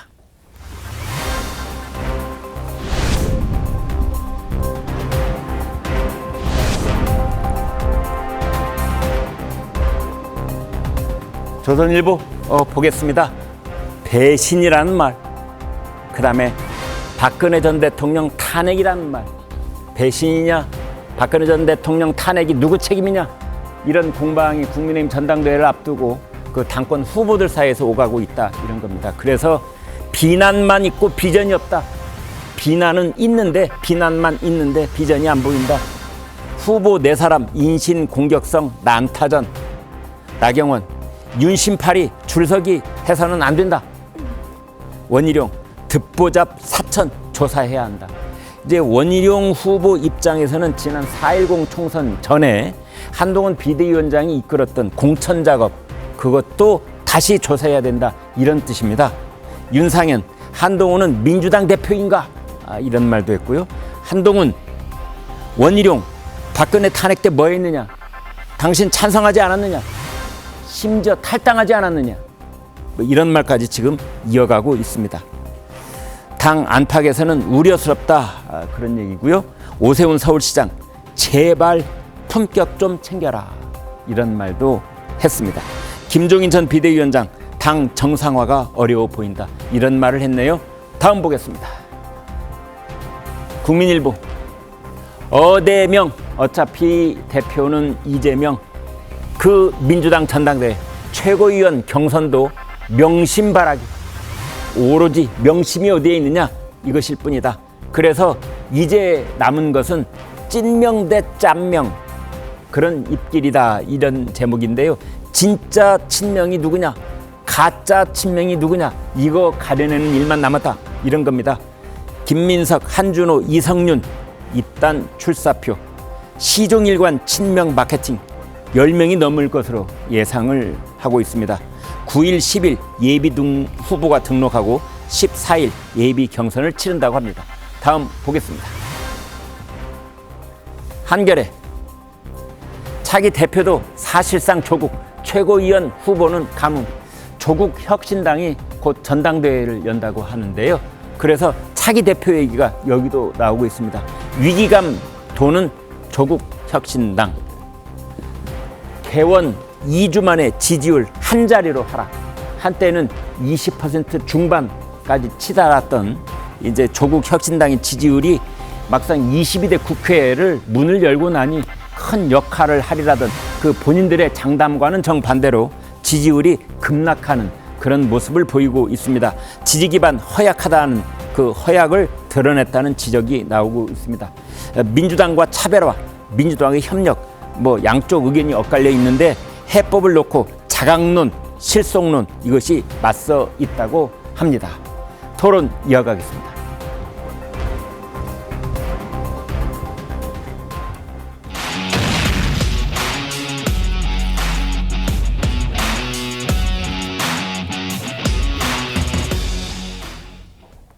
그래서 방금 신문 읽기에서 말씀드린 것처럼 요즘 뭐 정치권에서는 이제 새로운 유행어가 나오고 있다 이런 얘기까지 있습니다. 대표는 연임이다 이런 유행이라는 거죠. 연임 도전을 위해서 당 대표직에서 물러난 이재명 전 더불어민주당 대표에 이어서 이제 조국 대표도 조국 혁신당 대표직에서 뭐 오늘 내일 물러난다고 하고 새로 도전한다고 합니다. 들어보시겠습니다. 어제죠. 어차피 대표 조국 아니냐. 다른 당도 뭐 비슷한 상황이지만 그런 부분에 대해서는 혹시 조금 생각해 보시나요? 뭐 특별히 뭐 언급할 필요 있을까요? 제가 뭐 후보로서는 출마할 것이고요. 공식적 출마 선언은 아직 아니지 않습니까? 그때 되면 상세한 말씀드리겠습니다. 조국 대표는 7월 2일 내일 사퇴할 예정입니다. 그리고 전당대회가 끝나는 7월 20일까지는 조국혁신당은 당대표 권한대행 체제로 바뀔 거고요. 현재 누가 권한대행을 맡게 될지는 아까 회의까지는 결정되지 않았습니다. 자, 한성원 기자, 7월 2일이면 이제 오늘이에요. 이제 네, 그래서 맞습니다. 오늘 사표를 낼 것 같은데 네. 사퇴를 하게 되면은 이제 조국 대표는 앞으로 이제 어떤 시간표에 따라서 움직이는 겁니까? 예, 일단 그 4일 이틀 뒤에 이제 후보 등록을 할 계획이고요. 네. 그다음에 조국혁신당은 이 전당대회에서 이제 대표 1명 그리고 최고위원 2명을 선출하게 됩니다. 이 당내에서는 이 조 대표의 영향력이 큰 만큼 아무래도 연임이 확실하다 이런 시각이 지배적이긴 한데요. 이 조 대표는 지난 3월에 창당대회에서는 당원 추대 형식으로 대표에 뽑혔었습니다. 그런데 지금 조 대표가 자녀 입시 비리, 이 감찰무마 등 혐의로 2심에서 징역 2년 실형을 선고받은 상태라서 이 향후 상고심에서 조 대표가 실형을 확정받으면 의원직을 상실하게 됩니다. 이 조 대표는 이 사법 리스크와 관련해서는 이 실형을 받더라도 정치 활동을 이어가겠다 이런 의지를 드러내긴 했지만 차기 리더십 공백이 있는 만큼 이번 전당대회에서 당원 당규 재개정안을 의결할 예정입니다. 이 대표 거리시 없을 때 최고위원 다 득표자가 이 대표의 자녀 임기를 승계하는 내용을 담은 당원 당규 재개정안입니다. 네, 그렇군요. 성치훈 의장께요. 이제 이재명, 조국 두 정치인들의 이제 공통점을 얼핏 떠오르는 거 두 가지만 생각해 본다면 하나는 사법 리스크고 또 하나는 자기 당에서 어떤 독점적 지위를 가지고 있다는 점이에요. 이제 그런 점들이 또 비슷하게 앞으로 전개가 되는 것 같습니다. 뭐 제가 조국혁신당의 사정은 잘 모르기 때문에 거기가 뭐 독점적 지위인지 뭐 대안이 정말 없는지 이거에 대해서 말씀드리기는 참 어렵지만 지금 보여지는 대안은 양쪽에 다 없는 건 맞는 것 같습니다. 근데 저는 대안이라는 것은 언제든지 만들어질 수 있다고 보거든요. 민주당도 그렇고 민주당도 조국당도 그렇고. 맞습니다. 원래 자연이 진공을 허용하지 않는다고 하는 것처럼 권력도 공백을 허용하지 않습니다. 네, 그 비유가 적절한 것 같네요. 자리가 만들어진다면 누구든지 도전할 수 있고 누구든지 그 자리를 대체할 수 있다고 생각합니다. 다만 지금 양당 모두 지금 다수의 의견이 모여지고 있는 것은 지금은 당력을 집중할 때다. 지금은 윤석열 정권과 좀 싸워야 하기 때문에 다른 목소리를 좀 자제하자라는 그 목소리가 다수인 건데 저는 그럼에도 불구하고 당내에 그래도 다원주의, 당의 다양성 이게 민주정당의 생명력 아닌가. 그러면서 그런 거를 좀 이번 전당대회에서도 좀 펼쳐야 된다는 주장들이 있는 걸로 알고 있습니다. 매우 소수이긴 합니다만 그렇기 때문에 저는 지금 전준희가 만약에 당대표 선거에서 이재명 전 대표가 단독 그 입후보 했을 경우에 어떻게 할지 결정 안 하지 않았습니까? 저는 절대 추대로 가서는 안 된다고 계속 얘기를 하고 있는데요. 찬반 투표를 무조건 해야 됩니다. 그리고 이 반대 비율, 찬성 비율을 무조건 공개를 해야 됩니다. 그래서 민주정당에서 그래도 이런 좀 독단적 아니면 연임으로 갈 수 있다는 그 주위의 시선에 대해서 우려한다는 입장이 분명 있다는 것을 국민들께 보여드려야 된다고 생각하고요. 민주당의 그런 의견이 항상 한 20% 정도 있었어요. 이건 이재명 체제건 이전에 문재인 그 친문 체제건 항상 뭔가 2021년 서울시장, 부산시장 재보궐선거 그때 후보를 내자마자 당원 투표할 때도 항상 한 20% 정도는 반대를 했었고 뭐 위성정당 만들 때도 항상 20% 정도는 반대를 했습니다. 그래서 저는 그런 목소리를 내는 당원들이 있다는 것을 국민들께 보여드리기 위해서라도 그것이 민주당 안에서 언젠가 있을지도 모를 그 대안 세력 대안 세력의 뭐 맹아가 될 수 있기 때문에 저는 그런 이번 혹시나 차기 전당대회 때 이렇게 하게 되면은 찬반 투표를 무조건 해야 된다. 요 말씀을 드리고 싶습니다. 네, 아무튼 이재명 대표 이제 본회의에서 쟁점 법안에 대한 처리 일정이 끝나는 이번 주말에 출마 선언을 할 것이다. 뭐 이런 예정들이 일부 보도가 되고 있긴 한데 성 의장께서 보시기에 이제 이재명, 조국 두 분이 각 당에서 차지하고 있는 위치 가장 크게 다른 점은 뭘까요? 일단 민주당은 의원 수도 많고 네. 일단 다선 의원들도 많고요. 근데 네. 조국혁신당은 지금 황운하 의원을 제외하고는 다 초선 의원 아니겠습니까? 네. 그리고 정치적 경력은 그래도 좀 있는 분들도 계시지만 사실상 의정활동 경력은 너무 다 짧습니다. 그렇기 때문에 좀 민주당은 아까 말씀드린 것처럼 혹시나 어떤 뭐 일련의 사태가 일어난다 하더라도 충분히 그 공백을 메울 수 있는 여력이 되는 정당, 그런 저력이 있는 정당이라고 생각하지만 또 타정당이기 때문에 이렇게 평가하기 좀 조심스럽습니다만은 그냥 평론가 입장에서 말씀하실 수 있으니까요. 조국혁신당은 좀 그런 게 좀 어렵지 않을까. 그렇기 때문에 지금 조국 대표도 원래 지금 연임에 도전하는 것은 사실 부담스러운 입장임에도 불구하고 아까 우리가 싱크를 본 것처럼 좀 그냥 당당하게 밝히지 않습니까? 네. 지금 조국혁신당 이름부터가 뭔가 조국혁신당이라는 조국 대표라는 이런 정치인을 중심으로 모여진 그런 느낌이 강하기 때문에 아무래도 조국 대표가 혹시나 이 나중에 이 사법적으로 어떻게 됐을 때 그걸 대처하기가 그렇게 쉽지는 않지 않겠나라는 그런 차이점이 좀 있지 않겠나 예측. 누군가가 당명을 바꾸자라는 제안이 있을 가능성도 있나요? 그건 잘 모르겠습니다만. 네. 알겠습니다. 이제 조국 혁신당 한때 그런 얘기가 있었습니다. 그 사람 이름을 당 이름에 집어넣다니 이제 물론 한자로 쓰면 좀 이제 달라지기는 합니다만 일단 의미 같으니까 이제 그런 지적들이 있었는데 글쎄요 이번 전당대회는 또 어떤 다른 모습을 보일지요. 그나저나 아무튼 지지율이 급락을 하고 있기 때문에 이제 그런 점에 의해서 어떤 자극이 조국 혁신당 구성원들에게 가해질지 지켜볼 일입니다. 이재명, 조국 두 사람의 사법 리스크에 대한 안팎의 우려에도 정작 당사자들은 좀 담담해 보이는 그런 모습입니다. 앞서 조국 대표 자신을 둘러싼 사법 리스크 관련해서 이런 답변을 한 적도 있었습니다. 들어보시겠습니다. 대법에서 실형 확정되면 어떡합니까? 정치인 조국은? 뭐 감옥 가야죠. 방법이 없죠. 뭐 감옥 가야 되고 실형 인연이 그대로 유지될지 뭐 일부 파기가 되어서 감형될지는 모르겠습니다. 그러면 가서 그동안 뭐 재판 받느라고 어떤 정치하느라고 못 읽었던 책 읽고 뭐 푸시업하고 뭐 스쿼트하고 뭐 플랭크하고 이러면서 예, 건강관리 열심히 해서 그 기간 나와야 되죠. 네, 조국 대표 2년이라는 감옥살이를 아주 가볍게 얘기하는 그런 느낌을 줘요. 멋있죠. 네. 멋있습니다. 만약에 저게요, 지금 네. 이 사람의 혐의 자체가 정치범이다. 네. 내가 대한민국의 민주주의를 위해서 싸우고 국민을 위해서 싸우는데 정말 권력으로부터 탄압받아서 저런 형이 떨어졌는데 네. 이것조차도 악법도 법이라 했으니 나한테 2년의 형을 묻는다면 기꺼이 감옥 가야죠라고 했으면 멋있었겠죠. 근데 지금 이분들이요, 본인들이 진짜로 무슨 대단한 독립운동이라도 하다가 지금 감옥 가는 것처럼 정치범이라고 인정하는 것 같은데요, 스스로를. 네. 조국이나 이재명 대표 아직 판결 안 났습니다만은 그냥 자범입니다. 네. 이거를 본인들이 인지하셔야 돼요. 자범이라는 거를. 내 아들을 좋은 대학원에 보내기 위해서요. 지금 서울대 인턴 증명서 허위 조작했죠. 그리고 조지 워싱턴에서 장학 증명서 허위 조작했습니다. 이거 자범이죠. 네, 그리고 딸 대학 좋은 데 보내기 위해서, 의사 만들기 위해서 논문 제1 저자 등록하고 이 외에 7개 정도의 가짜 스펙 만들어줬죠. 이거 자범 아닙니까?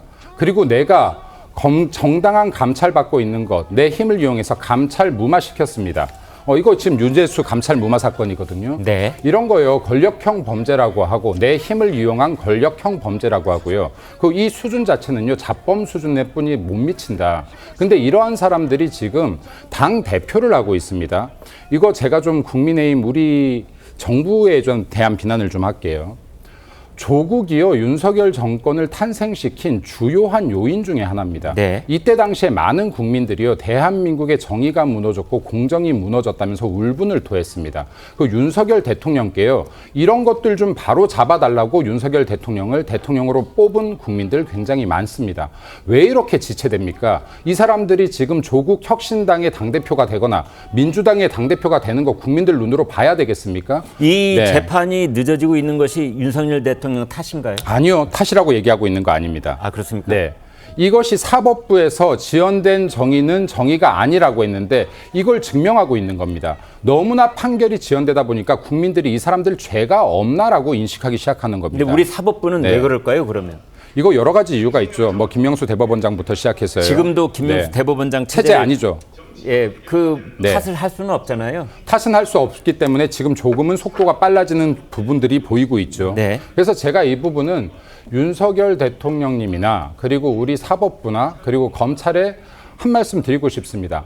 빠르게 조사하고 빠르게 판결하라. 국민들이 진실을 알 수 있게끔 하고 다시는 대한민국 공당에 이게 범죄 확정자라든지요. 아직 물론 대법원 판결 나지 않았습니다만은 네. 2심에서 그래도 2년 유죄 판결을 받은 자이고요. 그리고 또 유죄가 나올 가능성이 굉장히 높은 사람들, 이런 사람들 일반 국민들이 절대 내 대표로 뽑아서 안 되는 사람들이 공당의 대표를 하고 있는 이 웃지 못할 대한민국 정치 조금 바로잡아 주시길 바랍니다. 그러면 지지율 올라갈 거라고 봅니다. 조국 그 대표 사건이 배당돼 있는 대법원부의 이홍구 대법관이 있거든요. 네. 근데 이분이 왜 서울대 같은 경우에는 가나다 순으로 반을 만들잖아요. 그래가지고 이홍구 조국 같은 반이었고 친하셨대요. 서울법대 동기고. 예. 그래서 이게 그 청문회 때 이 재판 만약에 조국 사건이 배당되면 어떻게 할 거냐 물어봤더니 회피를 고민한다 그랬는데 아직까지 아무런 입장도 안 내놓고 계세요. 참 그런 점도 있습니다. 그래서 뭐 여러 조국 대표가 워낙 이제 서울대 로스쿨 교수이고 서울법대 출신이고 그래서 이런저런 사연으로 또 인맥이 얽히고 설켜 있으니 이것을 이제 재판부가 회피 신청을 하면 어떻게 할 것인가 예 여부에 대한 이제 그런 걸림돌이 있는데 그거에 대해서 입장 표명이 아직까지 없다. 이런 지적까지 주셨습니다. 신통방통 다음 순서로 넘어가겠습니다.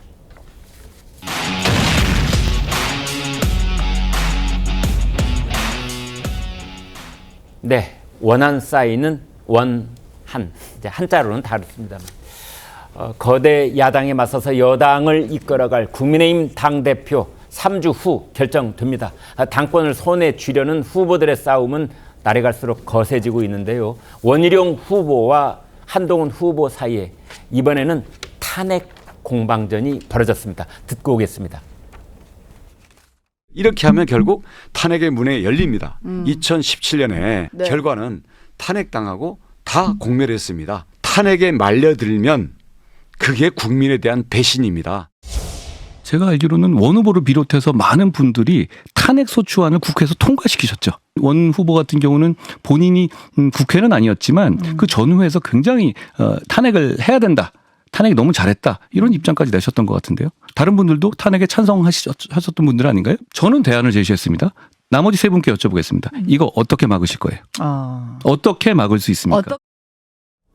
네, 차재원 교수는 이제 어제 오늘 또 뭐 주말 건너오면서 말이죠. 4명의 당권 후보들 중에 유독 원희룡 후보하고 한동훈 후보가 이제 크게 부딪히고 있는 그런 모양새인데 드디어 박근혜 전 대통령 시절에 탄핵 얘기가 다시 수면으로 올라왔어요.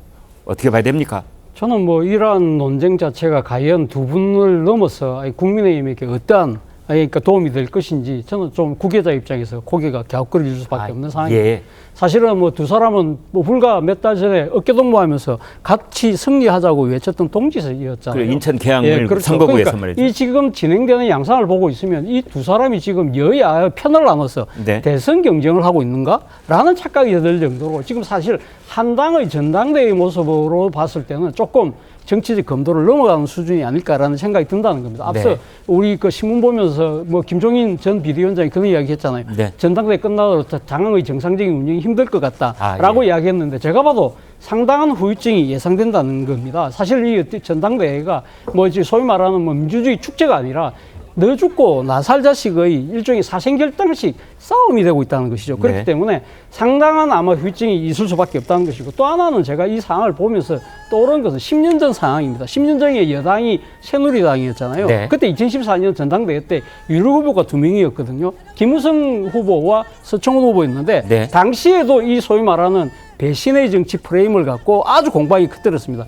당시 그 1위를 달리고 있었던 김우성 후보가 소위 말하는 지금으로 치면 어대김이죠. 그러한 이 대세론을 허물기 위해서 서청원 후보가 들고 나왔던 것이 결국 박근혜 대통령과의 관계였거든요. 당시는 옛날에는 친박 자장이었지만 이명박 정부 때 탈박해서 결국 저쪽 편으로 손을 잡은 거 아니냐. 결국 앞으로 배신할 거 아니냐. 그런 식으로 해서 그 공방이 진행됐고 결국은 김무성 대표가 이겼죠. 김무성 후보가 그러니까 대표가 됐지만 그 뒤에 진행사는 우리가 다 보았잖아요. 봉숭악당으로 진행되다가 2016년 총선 과정에서 결국은 옥새를 들고 나르샤 파동이 돼서 결국은 새누리당이 일당 지위를 잃어버리고 그것이 그의 가을에 있었던 최순실 국정농단 사건과 맞물리면서 대통령 탄핵으로 가서 보수가 개멸적인 이 지금 하나의 붕괴를 받는 그러한 사태까지 빚어졌잖아요. 차 교수님이 보시기에 그러한 상황이 데자뷰처럼 다시 다가오고 있다.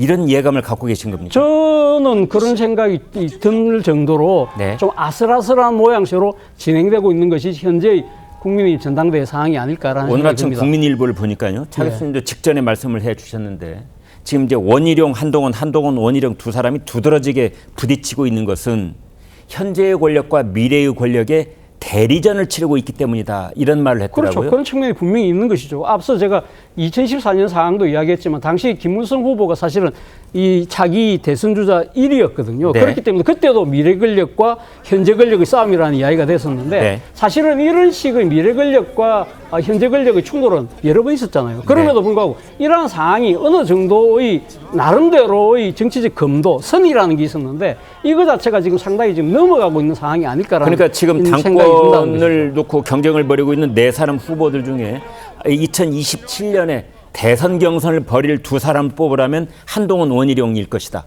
그럴 가능성이 상당히 지금 현재는 높은 것이죠. 네. 지금은 뭐 지금 이 객관적인 여론조사에서는 사실 한동훈 후보가 상당히 앞서 있는 건 사실이고, 그리고 원희룡 후보도 사실 차기 대권에 대한 도전 의지를 갖고 있는데 이미 경선을 한번 치른 적이 예, 있고요. 경선 치른 적도 있고, 그리고 또 하나는 원희룡 후보가 소위 말하는 친윤 후보다. 그러니까 네. 용산에서 사실 밀고 있는 후보 아니냐. 네. 그 바로 그 문제 때문에 지금 벌써 이 지금 차기 정권 재창출보다는 누구를 우리 후보로 낼 것인가를 놓고 벌써 사실 치열한 경쟁이 벌어짐으로써 그러니까 더 큰 이 그 하나의 고지라고 할 수 있는 정권 재창출이 점점 더 어려워질 수 있는 것이 아니냐는 우려가 나온다는 것이죠. 그러니까 원희룡 후보 입장에서 본다면 원희룡 후보는 지금 당권을 놓고 다투는 것 같지만 사실은 길게 봤을 때는 친윤계를 등에 업고 대권의 발판을 다지고 있는 것이다. 뭐 저는 그렇게 봅니다. 그렇게 사실은 봅니다. 뭐 그러니까 지금 이 한동훈 후보가 만약에 차기 여당 대표가 됐을 경우에는 네.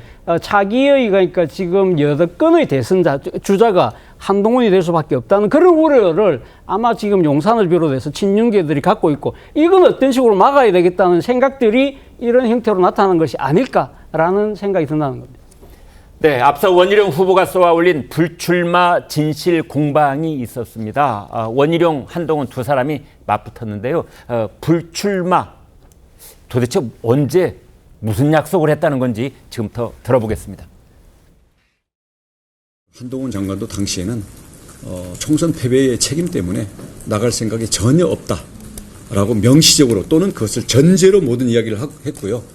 선배님도 뭐 그걸 바보가 아닌데 그걸 나갈 이유가 있겠냐라고 얘기를 했습니다.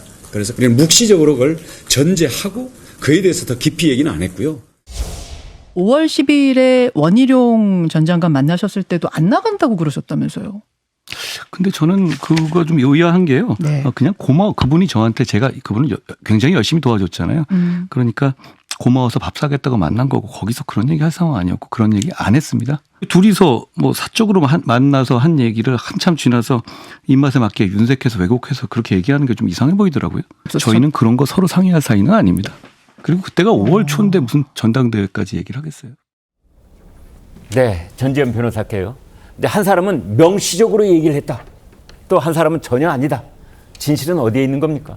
그러니까 명시적으로 얘기를 했다는 가 아니라 아까 전제로 하고 얘기를 했다였어요. 안 나간다는 그렇습니까? 걸 전제로 하고 얘기를 했다는 거거든요. 근데 전제로 했다는 건 그냥 묵시적으로 전제를 했다는 겁니까? 아니면 명시적으로 했다는 겁니까? 아까 나중에 워딩 보면 또 묵시적으로 전제를 했다, 그렇게 얘기를 그렇습니까? 하고 계세요. 네. 근데 저때 상황이 뭐냐면 5월 초가 그 왜 한국일보 그 보도 날 때 있잖아요. 임성백 교수였나요? 예. 예, 그때 네. 항상 보도 날 때고, 원희룡 장관이 체급에 안 맞게 정무수석으로 거론이 되고, 뭐 이재명이 불편해하는 사람 이렇게 거론이 될 때고, 네. 한동훈 장관도 저때 전당대회 얘기는 있었는데 결정을 못할 때였거든요. 네. 원희룡 장관은 한동훈 위원장을 만나가지고는 이것저것 상의를 하고 뭔가 장래를 같이 얘기하고 싶었던 것 같아요. 네. 그래서 약속을 잡을 때 원희룡 장관 측에서는 어떤 조용한 룸 같은 데서 잡을 줄을 알았는데, 한동훈 장관이 바로 본인의 집 근처 홀에서 잡았다는 거예요. 네. 그래서 원희룡 장관 측 얘기를 들어보면은 그때 오히려 종업원하고 얘기를 한 게 더 많았지 않겠냐, 막 이렇게까지 얘기가 나오고 있거든요. 네. 네. 그러니까 두 분의 워딩을 보면은 원희룡 장관 장관은 최소한 상의나 통보도 해야지 그러면서 안 나갈 것처럼 해놓고 그러고 얘기를 하고 있고, 한동훈 장관은 얘기할 상황이 아니었고 그 상의를 할 사이도 아닙니다 이렇게 얘기를 하고 있거든요.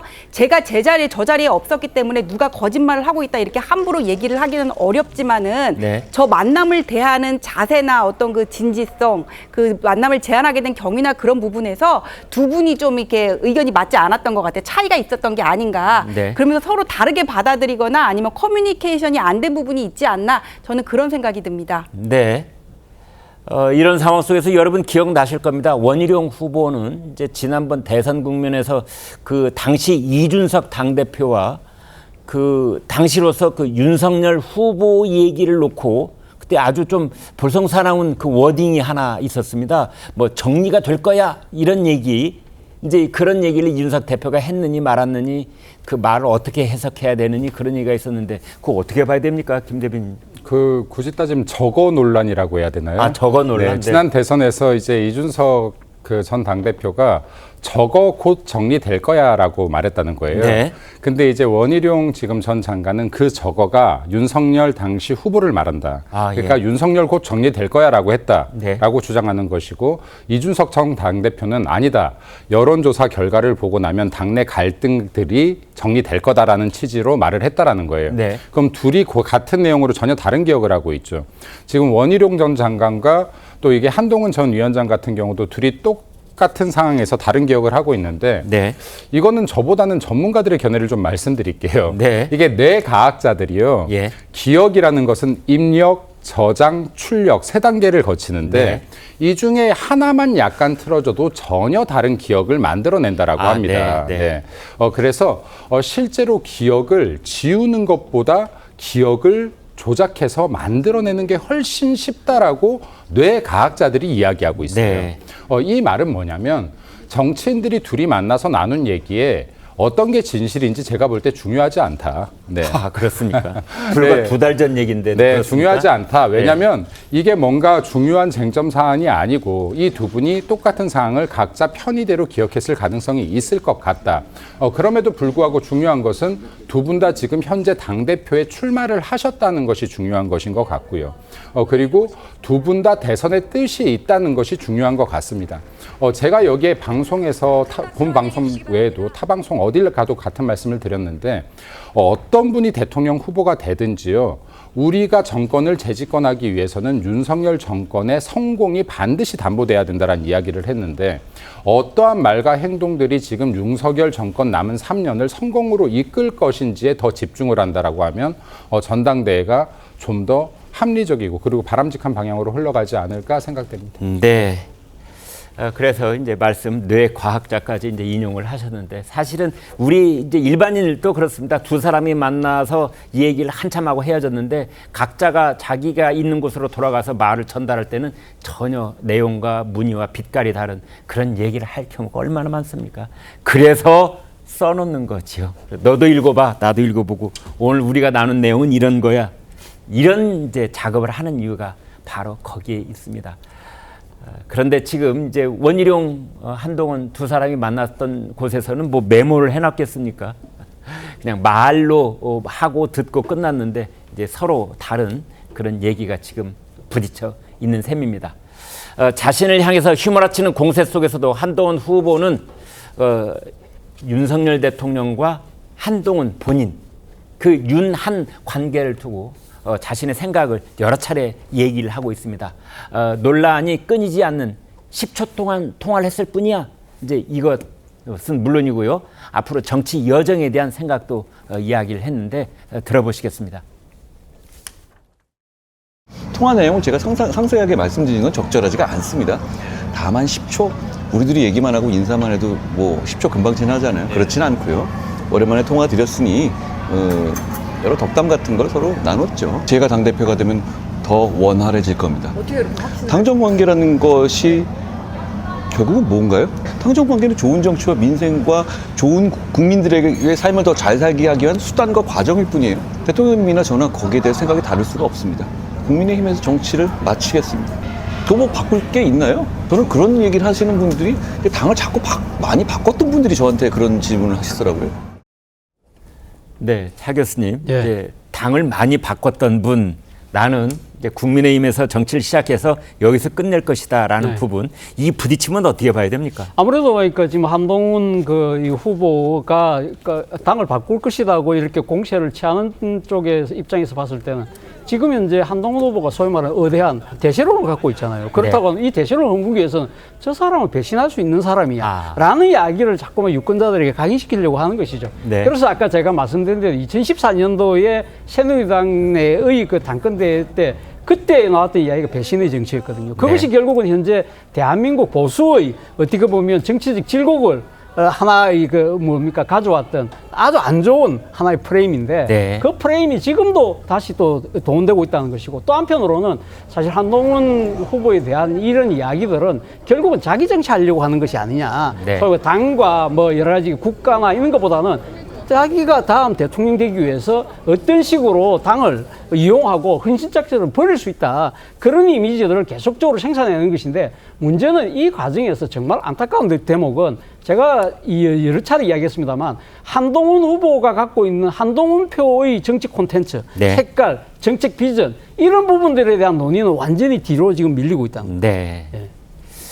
그래서 차 교수님도 정말 이 자리에서 여러 차례 이야기를 했습니다. 그 한동훈 후보, 정치인 한동훈의 성패는 앞으로 미래 비전을 어떻게 밝히느냐에 따라서 좌우될 것이다. 아마 한동훈 후보도 그 생각하고 있을 겁니다. 신통방통 다음 주제로 넘어가겠습니다.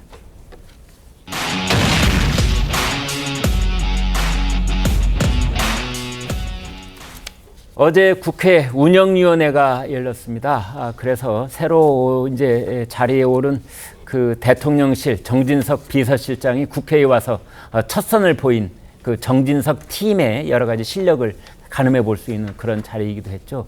12시간 넘게 이어졌습니다. 뭐 여당, 야당, 그다음에 대통령실 3실장을 비롯한 참모들 여러 가지 공방을 주고받았는데 시작부터 막말도 있었고 큰 소리도 있었습니다. 그 모습 직접 보시겠습니다. 대표님 말씀 협치입니까? 말씀 좀 정리해 주세요. 손가락질하지 마시고. 정리하고 있잖아 지금. 그 어원 이야기 하는데 아직 못 배웠군요. 아니 민주당 아버지는 그렇게 가르쳐요. 입니다.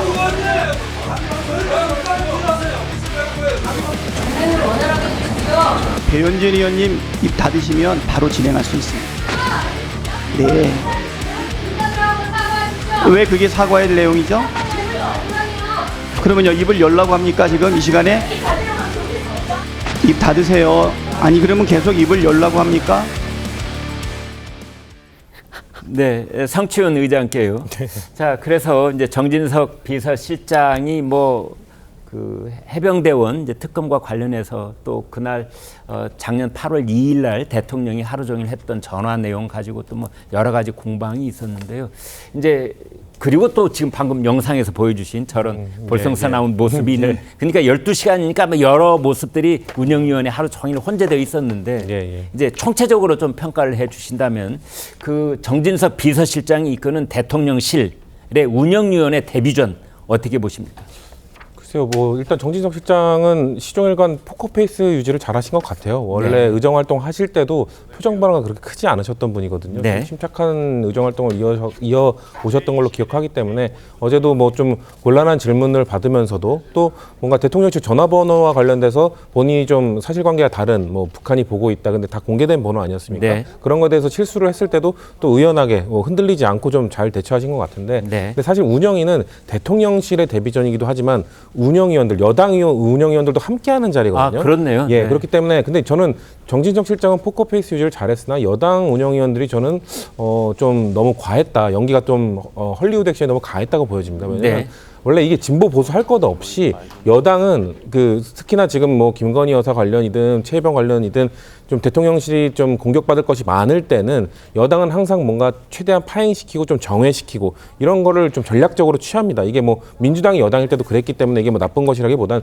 이게 일종의 전략인데요. 그런 것들을 좀 자연스럽게 해야 되는데 지금 강민국 의원의 저런 발언이나 뭐 배현진 의원의 저런 대응 이런 것들 너무 좀 그 정회나 파행을 의도하는 걸로 미끼를 던지는 걸로 너무 보여지거든요. 그런 것들이 좀 국민들 보시기에 또 정치권 관계자들이 보기에 너무 의도적인 파행, 정회를 목적으로 하는 발언으로 보였다는 말씀을 드리고 싶고 하지만 아까 말씀드린 것처럼 정진석 실장은 제가 봤을 때는 그 본인의 캐릭터를 잘 유지하고 계셨다라고 봤습니다. 네, 한성원 기자 어제 그 국회 운영위원회 기자들의 평가는 어떻습니까?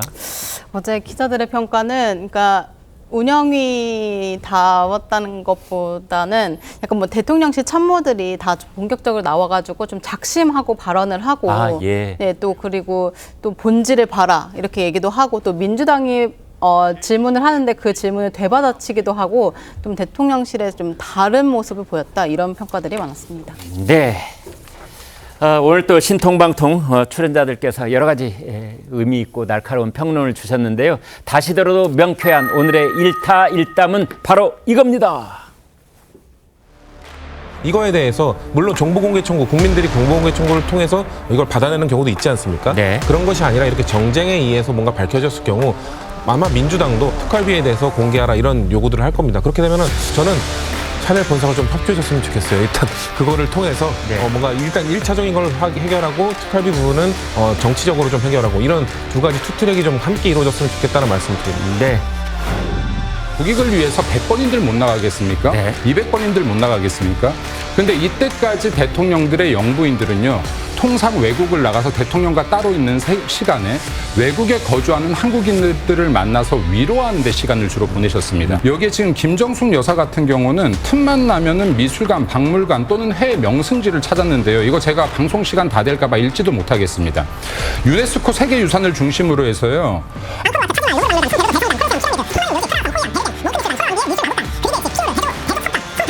지금 제가 이거 반뿐이 안 읽었습니다. 김정숙 여사의 행동이 대한민국 영부인의 명예훼손을 시켰고 대한민국 국격을 명예훼손시켰다라고 저는 생각합니다. 이러면 저도 혹시 고소당하나요? 네, 저희들 생각은 한결같습니다. 시청자 여러분이 계시기에 저희 출연진 신통방송 존재할 수 있습니다. 내일 또 아침 8시 50분에 돌아오겠습니다. 고맙습니다.